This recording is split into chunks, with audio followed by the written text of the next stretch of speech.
Mapalad ang inusig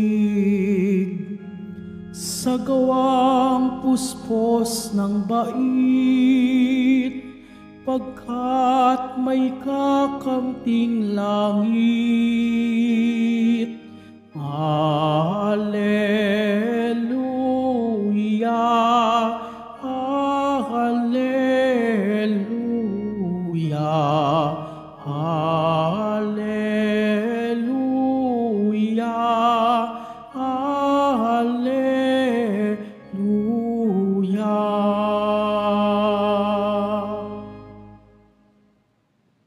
Sumainyo ang Panginoon at sumaiyo rin ang mabuting balita ng Panginoon ayon kay San Mateo. Papuri sa iyo, Panginoon. Noong panahong iyon, sinabi ni Jesus sa kanyang mga apostol, "Huwag ninyong isiping naparito ako upang magdala ng kapayapaan sa lupa. Naparito ako upang magdala ng tabak, hindi kapayapaan. Sapagkat naparito ako upang papaglabanin ang anak na lalaki at ang kanyang ama, ang anak na babae at ang kanyang ina, ang manugang na babae at ang kanyang biyanang babae. At ang kaaway ng isang tao'y ay kanya ring kasambahay. Ang umiibig sa ama o sa ina ng higit sa akin ay hindi karapat-dapat sa akin, at ang umiibig sa anak na lalaki o babae ng higit sa akin ay hindi karapat-dapat sa akin. Ang hindi nagpapasan ng kanyang krus at sumusunod sa akin ay hindi karapat-dapat sa akin.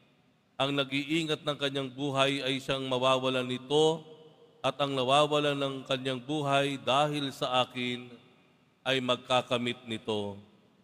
Ang tumatanggap sa inyo ay tumatanggap sa akin, at ang tumatanggap sa akin ay tumatanggap sa nagsugo sa akin. Ang tumatanggap sa isang propeta dahil sa siya'y propeta ay tatanggap ng gantimpala ukol sa propeta, at ang tumatanggap sa isang taong matuwid dahil sa siya'y matuwid ay tatanggap ng gantimpalang nauukol sa taong matuwid. Ang sino mang magbigay ng kahit isang basong tubig na malamig sa isa sa maliliit na ito dahil sa ito'y alagad ko, tinitiyak ko sa inyong tatanggap siya ng gantimpala." Matapos taggubilinan ang 12 alagad, umalis si Jesus upang magturo at mangaral sa mga bayang malapit doon. Ang mabuting balita ng Panginoon. Pinupuri ka namin, Panginoong Heso Kristo. Magsiupo muna. Nakikiisa po tayo sa marami pong mga tao na dumaranas ng iba't ibang mga kalamidad ngayon sa mga araw na ito, dulot ng climate change. Hindi maipaliwanag yung mga nangyaring pagbaha, paglakas ng ulan sa mga lugar na hindi naman talaga inuulan, na tinuturing ang disyerto. Nakikiisa tayo dun sa mga nangyayaring mga sakitan, alitan, digmaan, maraming buhay yung naibabayad dahil sa hindi pagkakasundo ng mga bayan at bansa. Nakikiramay tayo dun sa mga naulila, kanilang mga mahal sa buhay dahil sa mga nangyayaring ito. Nakikiisa po tayo dun sa mga tao na dumaranas ng paghihirap, pagdarahop, karukhaan. Kasama na rin po yung mga nagkakagulo, mga hindi magkasundong mga pamilya, mag-asawang naghihiwalay, iniiwan ng mga anak, maging yung mga anak nag-aaway, yung mga makamag-anak na hindi na nagkakakitaan, hindi na nagkikibuan. Nakikiisa po tayo sa mga pangyayaring ito, sa mga kaguluhan na ito, alitan na ito. Ang sabi ng Panginoon sa Ebanghelyo, huwag ninyong isipin na naparito ako upang magdala ng kapayapaan sa lupa, naparito ako upang magdala ng tabak, hindi kapayapaan. Nako, Father, parang hindi ko naman yata matanggap yan. Ganun ba ang Diyos? Yan ba talaga ang pakay niya sa atin? Guluhin tayo. Yung mga mag-ama, pag-aawayan, mag-ina, pag-aawayan, magbiyanan, pag-aawayan. Yung ba talaga ay paraan ng Diyos? Ano ibig sabihin nito? Siya bang may dahilan kung bakit nagkakagulo tayo ng ganito? Sabihin na po natin, mga ilan o marami sa kaguluhan sa atin ang may likha tao. Ang may likha, ang ganid ng tao. At sabihin na natin, pinapayagan ng Diyos minsan mangyari iyan. At minsan siguro sabihin na natin, kagaya na nasa Ebanghelyo, nasa kalooban ng Diyos na mangyari iyan. Ano ibig sabihin nito? Paano natin maipapaliwanag? Ituloy po natin yung pagbabasa. Kasi yung susunod na mga salita ang magpapaliwanag sa atin. Sabi dito sa 2 talata, ang umiibig sa ama, ina, ng higit sa akin ay hindi dapat sa akin.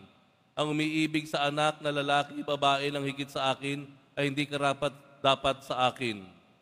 Ang hindi nagpapasan ng kanyang krus, sumusunod sa akin ay hindi dapat sa akin. Ang nag-iingat ng kanyang buhay, ang siya mawawalan nito. Ano ibig sabihin po nito? Pinapaliwanag ng Panginoon kung bakit nasabi niya yung mga salita na iyon.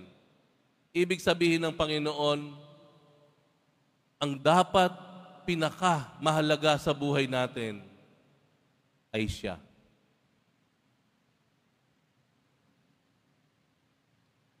Ang pinakamahalaga dapat at pinakaiingatan natin ay ang ating ugnayan sa Diyos. Binibigyan lang ng bigat ng Panginoon. Binibigyan lang niya ng diin na bagamat marami tayong iniingatan, minamahal, iniibig sa mundong ito, dapat ang lahat ng iyan ay sekundarya lamang, pumapangalawa lamang doon sa dapat nating higit na pinahahalagahan, iniingatan, minamahal. Walang iba kundi ang Diyos.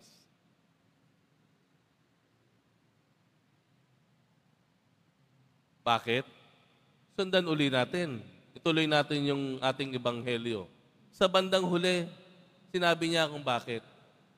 Dahil ang umiibig, nag-iingat, at nagpapahalaga sa Kanya ng higit sa lahat, ay makakatanggap ng higit na gantimpala sa buhay na ito, sa mundong ito.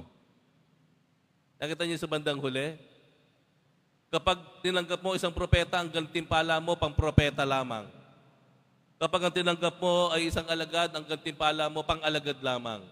Sinasabi ng Panginoon, pag ako ang itinuring ninyo na pinakamahalaga, pinakaiingatan, pinakamamahal niyo sa buhay, ang ibibigay ko sa inyo ay lahat-lahat. Higit pa sa inaakala niyong yaman ninyo. Higit pa sa ligaya na inaakala ninyo. Higit pa sa yaman na inaakala ninyo. Dahil sa akin ang lahat. Ang nais ko sa inyo, hindi lamang consolation prize, hindi lamang premyo, kung hindi ang pinakamataas na gantimpala na pwedeng tanggapin ng tao sa buhay na ito, sa mundong ito. Lampas-lampas. Yun naman ang dahilan ng Panginoon.